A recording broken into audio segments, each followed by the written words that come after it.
You are watching the Armwood Opinion channel here on YouTube, and I am vlogging today out in the park, and the issue that I'm looking at is voter suppression in Georgia, which is becoming a major issue once again. It's been an issue really over the past, since Georgia has been part of the Union, and since after the Civil War, when the 15th Amendment was passed.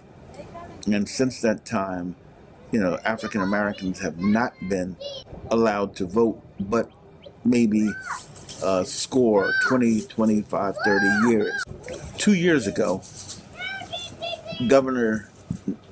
then Attorney General Kemp engaged in massive voter suppression in his race to achieve the governor's chair over Stacey Abrams. And as a result, Stacey Abrams started an organization to make sure voter suppression did not happen in 2020. As a result, in November 2020, Georgia turned blue and voted for Joseph Biden for the first time, voting for a Democratic candidate since a Southerner, Bill Clinton, won the state in 1992. And prior to that, it was Jimmy Carter, a native of Georgia, in 1976. And then again in January, on the 6th, it was the 3rd of January, the Senate runoff elections occurred in Georgia, and both Jon Ossoff and Raphael Warnock, Democrats, won the Senate, which gave the Democratic Party the Senate. As a result, Republicans who controlled the Georgia state legislature, the governor's chair, and the attorney general's chair are moving to change the law in Georgia. They're trying to restrict early voting. They want to cut it down from 7 a.m. to 7 p.m. to 9 a.m. and 5 p.m., which would particularly hurt shift workers who work during the daytime. These people being in large part Black and Hispanic. They also want to cut out Sunday voting, in particular to suppress Black churches from organizing souls to the polls to vote in elections. This is a direct attack on voting rights.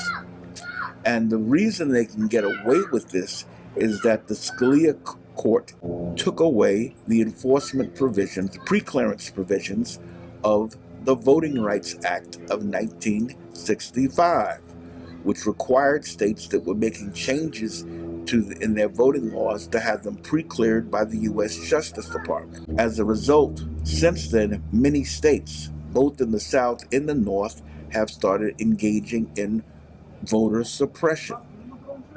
Texas is another state where they are actively suppressing the vote.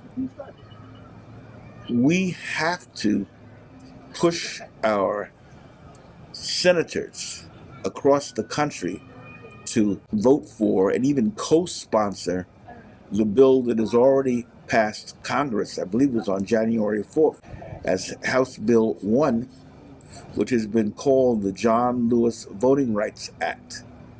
This bill will bring back the pre-clearance provisions that Justice Scalia and his group of right-wing justices that have 6 seats on the Supreme Court have put into effect. They have totally disregarded the will of Congress expressed in the 1965 Voting Rights Act. So we have to have a new act which enforces the right to vote and stops these racially motivated voting attacks. Racism in the United States is real, it's active, it's been here since Europeans first came to these shores in 1492. It has not gone away. It changes in form, but understand racism is permanent. We will be fighting it. And as the white population becomes a minority, which is expected by 2045, and blacks and Hispanics become a majority, but with Hispanics being the largest group of minorities, they are going to try their best to hold on to power by any means possible. We heard Donald Trump after the election that he lost in Georgia in a phone call to get the Secretary of State to overturn the results and to find him 12,000 some odd votes. This is on tape.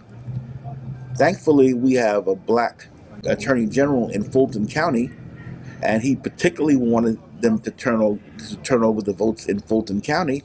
She is looking at bringing charges. She's engaged in an investigation. This violates the voter tampering statute in Georgia. It's clear.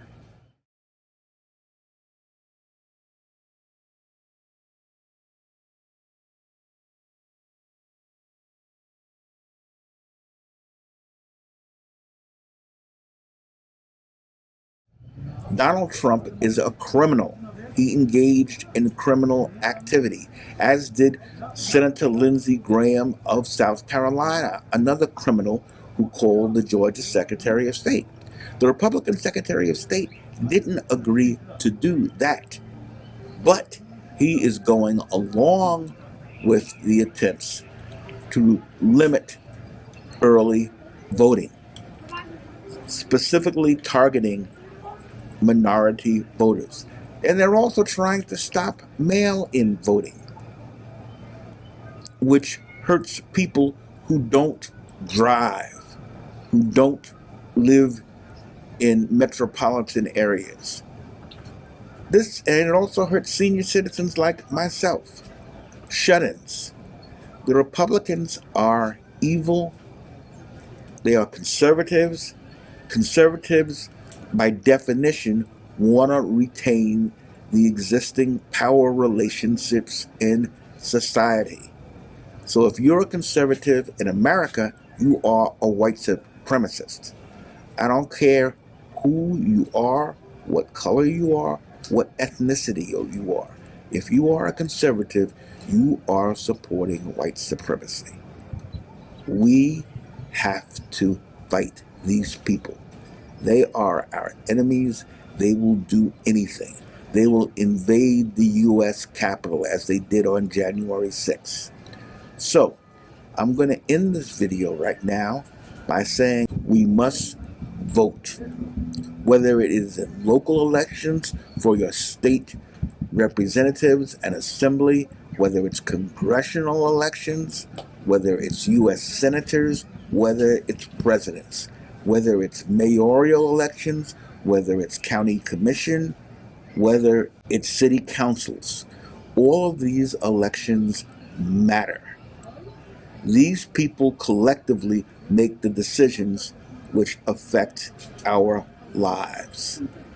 We have to resist this. We have been fighting this, as I say, since 1492 on these shores. We've been fighting it in the Caribbean. We've been fighting it in Africa. It's all one fight against white supremacy. So we have to stand united. As we showed with the presidential election and the Georgia senatorial elections, resistance is not futile. We must resist white supremacy as our parents did, as our grandparents did, and back through the generations going back to at least the 1700s, and for a lot of people like our Mexican, Central American, South American natives back to 1492. It's one struggle. Please hit the like button if you like this video. Hit the subscribe button if you want to get more videos like this here on YouTube. And I will see you in the next video.